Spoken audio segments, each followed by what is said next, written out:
Gotta keep the boss happy around here. I thought we could do a little book update in a different life, in a life before Annie. 2 very important housing updates. She's been liking these muffins so much, you start thinking that it's true what they say. I was like beyond myself. It truly will stick with me probably for the rest of my life. That's the new parent realization of the week. Because I'm in denial that we have to leave this place.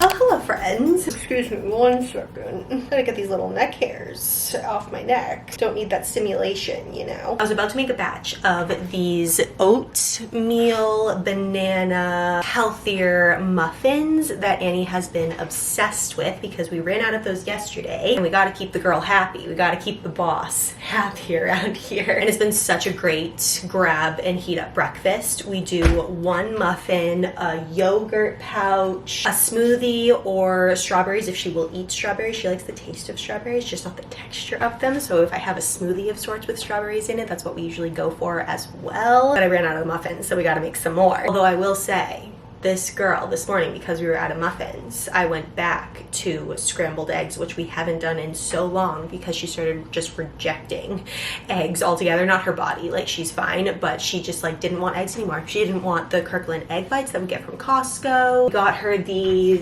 Veggie Made Great brand spinach egg white frittatas. She doesn't want any of those, so now we're eating them. And those were options we were trying because she just didn't want her regular scrambled eggs. Like eggs were a no, but we haven't tried them in so long. And since we were out of muffins, I was like, let's give it a shot. She ate her entire plate. She ate her entire plate of eggs. She really did say, Mom, I don't mind eggs, I just don't want them every morning, you know? And I'm like, I hear you, girl, I hear you. Anyway, I've been yapping. Let me show you how easy these are. I'll put the screenshots of the recipe on the screen. Whenever I find a recipe that's on a blog or whatever, I'll screenshot it and add it to an album on my phone, because trying to like find the Instagram reel or find the TikTok that I saved that has the recipe that then links out to a blog with all the advertisements on the blog and stuff, I'm like, as soon as I get there, I screenshot it so I can just come back to a picture of it. We've got our oven preheating to 375, and then I only have 1 very ripe banana, and I did this the last batch. I halved the batch, so that's what we're gonna do. So for example, it calls for 2 cups of oats. I'm going to do 1 cup of oats. We're gonna blend these up so they essentially are the flour in this recipe.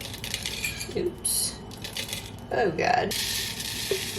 You didn't see anything.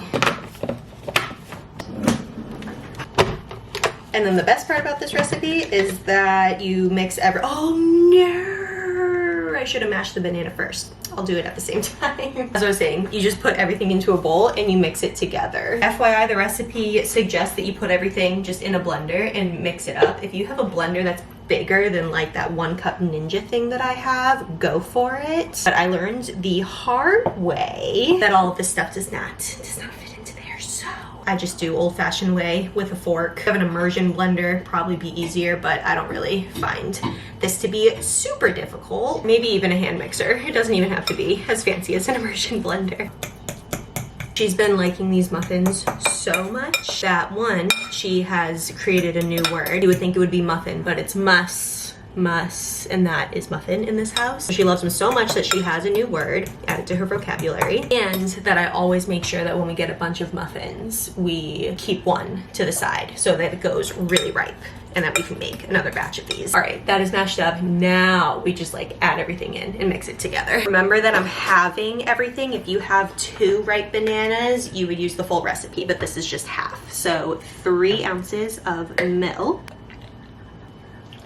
1 egg, whatever half a third of a cup is of maple syrup. I just have a third of a cup here, and I'm just gonna fill it to about half, a little over half, but who cares if it's a little sweeter than usual. Half a teaspoon of baking soda, half a teaspoon of cinnamon, and half a teaspoon of vanilla. Whenever anything calls for vanilla extract, Jack and I actually use vanilla bean paste. It just is 10 times better, and you mix it all together and you know you've got the best of both worlds. Grab your muffin tin. Don't forget to spray them. Usually it makes 9 to 10, but we can spray more if we need. And you want to fill them to about 3/4 full. This one is making 8. And I'll top half of them with chocolate chips. So in this case, 4 of them. This is what they look like before going in the oven. And then I will see them in about 20 minutes. I'll check them. While those are baking, I thought we could do a little book update. I'm still reading before bed because of your all suggestions. Between the suggestions on Instagram and the suggestions here in the comments, you guys know your stuff. The book I ended up choosing to keep my reading habit on a roll was The 7 Husbands of Evelyn Hugo. That one has been recommended for so many years now. And I meant to read it like so many years ago, but then just kind of fell off the reading train. And I honestly was not sure if I was going to be like so enthralled in it as a thriller, suspense type of enthusiast. A lot of books that I end up picking up that aren't thriller type of related, like mystery type of thing, I'm just not super into. Oh my gosh, it was so good. It truly will stick with me probably for the rest of my life. I will think about that book forever. It was so good. I'm not going to give any spoilers, but essentially what it's about is, think of like a Marilyn Monroe type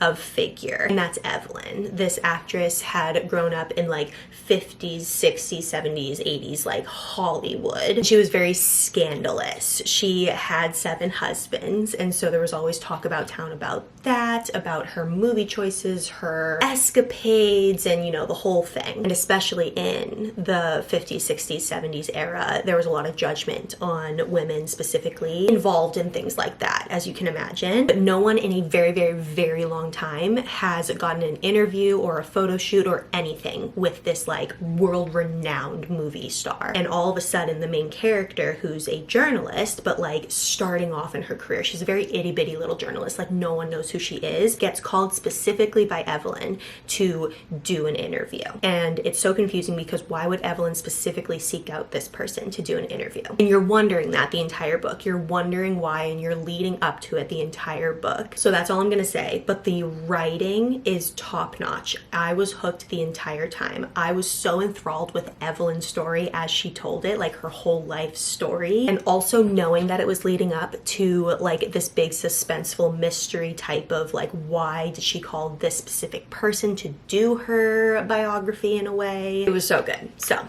that's my spiel, and I loved it so much. But I definitely needed like a palate cleanser, and when I say that out loud, it's so funny because my palate cleanser is literally a psychological murder thriller mystery by Frida McFadden. People say they really liked The Teacher by Frida McFadden, so I started that last night as just like a quick little thriller cleanser. But for my next book after that one, I'm thinking of trying a Kristen, what's her name? Kristen Hanna, the woman that writes The Nightingale, The Women, etc. Because she always comes recommended whenever I ask for people's like top book recommendations. So those gotta be good. People rave about them. I've heard amazing things about The Nightingale. I've heard amazing things about something about a road or whatever. So if you are a fan of Kristen Hanna's books, which one would you recommend to somebody who hasn't read any of her books to start with? Which one is the first one that you would recommend? And they come out looking like this. They are much more delicious than they look, trust me. And they've been sitting here for about 10 minutes in this pan, just cooling off a little bit. But now I'm going to take them out, and with the spray they come out very easily. And I'm putting them on a wire rack over here to fully cool. I've made these with cupcake liners as well as just straight into the pan directly, and my favorite method is into the pan directly. They come out so much easier. I feel like no matter what I do or how much I spray the cupcake liners, half the muffin comes out onto the liners. That's when they're like fully cool too. At first I thought I was just digging into them a little too early and maybe they were too warm and that's why they were like peeling off with the liner. No. So yeah, if I don't need to bring these anywhere or like serve them in cupcake liners or whatever, I just do it straight into the cupcake pan. And they're perfect for a little snack or as part of a breakfast. I love what's in them and she really has been loving them.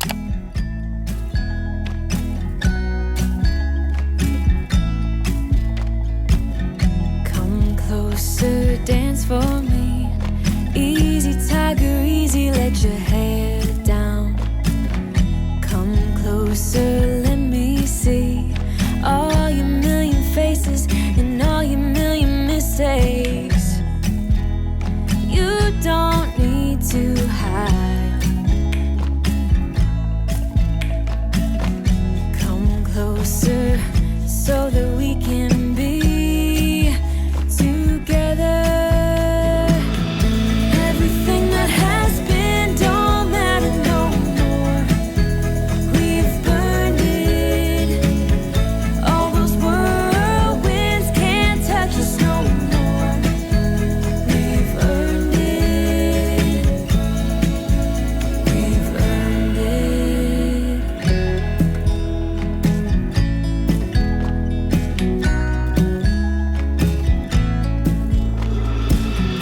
Your eyelids and perfect lips got me rushing, panning. I'm so lit, like lilies you open.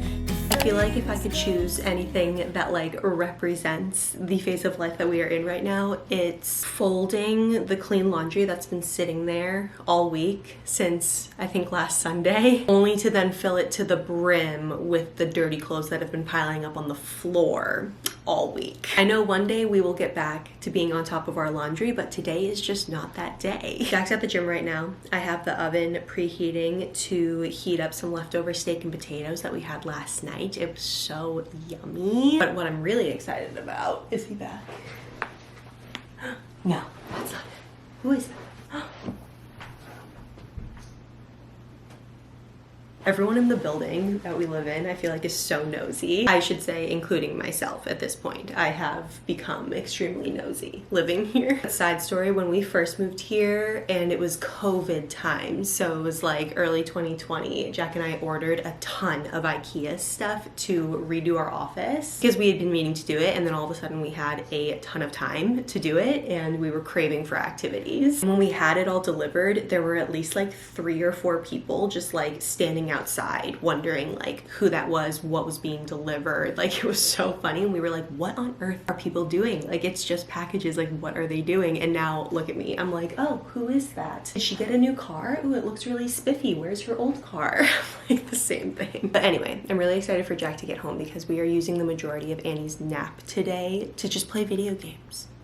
I know that might sound so silly and like, why are you so excited? But in a different life, in a life before Annie, in a life before pregnancy, I would say, your girl was a gamer. And it never really left. Like last night we were so intentional when Annie went down to choose a video game that we wanted to play together, like a co-op, couch co-op type of game to like spark that love for games that we know we have deep down in us. And just watching game trailers and like choosing a game to play and being excited about the game that we're gonna play and intentional about the game that we're gonna play. We were just so passionate about it and we were so excited. And we were just like, oh my gosh, like our love for gaming is still in there. It never like went away. It's just that we simply don't have the time that we did before. And not to get so deep about that, but I am about to get so deep about that. I feel like being first-time parents, you start thinking that it's true what they say, that you're not gonna have time for the things that you love and you're gonna lose parts of yourself. Emphasis on the lose parts of yourself. So when we were looking at games and stuff, it almost kind of feels really hard to choose that as the activity you're gonna do with your precious time that you just don't have a lot of. Like when Annie goes down for a nap, is that how we want to choose our time, you know? And that's kind of how things like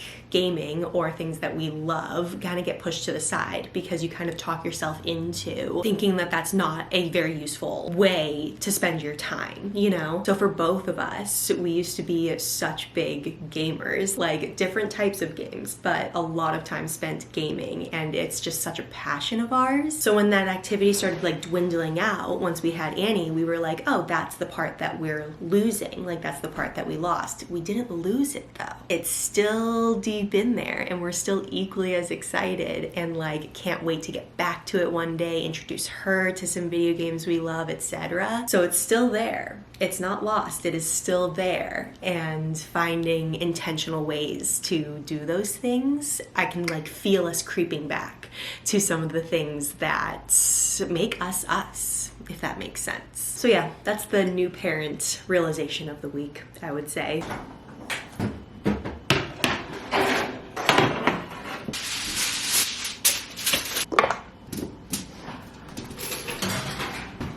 While that is heating up, I realize I have two very important housing situation updates for you guys. One, I think I mentioned this when I was telling you guys about that first house that we ever put an offer on. No, I'm not over it yet. Yes, I still think about that house often. But remember how I said that we like felt the like competition in the air when we went to see that house, and how that was kind of hard to check ourselves to just not bid completely over what we were comfortable bidding, etc., because there were literal cars pulling up to see the house right after we were done seeing the house. Like, that's kind of how it felt. The car that pulled up was specifically, and I will always remember this, it was specifically a Volvo with a New York license plate. I was like, oh, those people from New York, they're gonna come in and steal my main house. What are they doing? But a lot of people were seeing the house. Like, they had already had offers before we had seen it. We put in an offer, and then they had multiple showings like all weekend long. We saw it on a Saturday, and they still had Saturday, Sunday, like Monday morning that they were showing the house. My parents were visiting the area recently, and they had never seen that house in person. So they were just kind of driving around the streets, and of course they drove past that house, and guess what car? Guess what car was in the driveway? Yep, the Volvo from New York. The Volvo from New York got the house. I was like beyond myself. And if you're from New York, I do not hate you. I do not hate you. I wonder if this is kind of a thing though around like other parts of the country. I feel like in the New England or like Northeast area, we all like to kind of hate on each other. You know, like Massachusetts are called mass holes, and like Massachusetts and New York definitely have a feud. And then we're up here in Maine, and whenever we see like a New Hampshire license plate, and if they like cut us off in traffic, we're like, oh, of course, it's New Hampshire. That just makes sense. You know, like all fun and games. All fun and games. I don't hate New York, but I thought it was kind of shocking that that car, the one right behind us that saw the house right after us, was the one that bid $100,000 over asking, and that's what ended up getting the house. The second major update though happened this week. I have been avoiding looking at our current lease because I'm in denial that we have to leave this place potentially without a house like in our future. Like eventually we will have to leave, and our lease was either up beginning of April, end of May. We weren't really sure, but I knew it wasn't March timeframe, so I was like, if I don't look at it, it doesn't exist. You know, if I don't look at it, it's not an issue. It's not a problem. It's not an impending situation if I simply don't look at the date. So I truly didn't know exactly when our lease was technically up. I just figured our landlord would kind of let us know when it was approaching potentially. I don't know. But she texted us this week and was wondering if we had interest in extending the lease to July timeframe. And we were like, yes, we are very interested in that. Yes, we will take you up on that for multiple reasons. One being we don't have a house yet to immediately like move into, or that we're like even in process of moving into or like putting offers on or anything like that. But also we were really bummed to think about like not having another summer here, or at least part of a summer here. Last year, Annie was so different during the summer than she is today. Like just from one, her personality, two, from being a tiny little itty bitty baby to running around walking and like doing all these things. Like the summers here will be,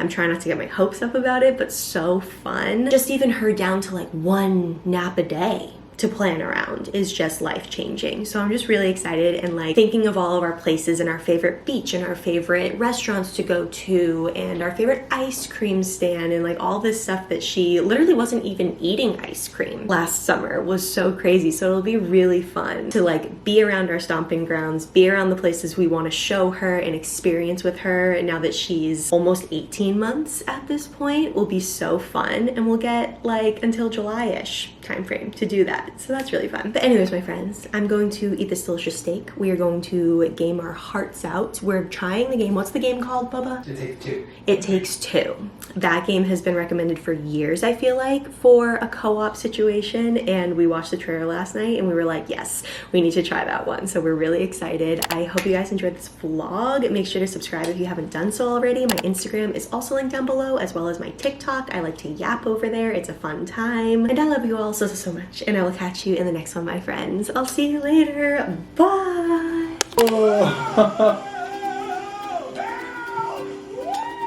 Whoa. Oh my gosh. You got it. Hey man, did you see my flip? Let's do it. I did. Okay to do flips. Oh wow, we're like back to the beginning. That was cool. That's crazy.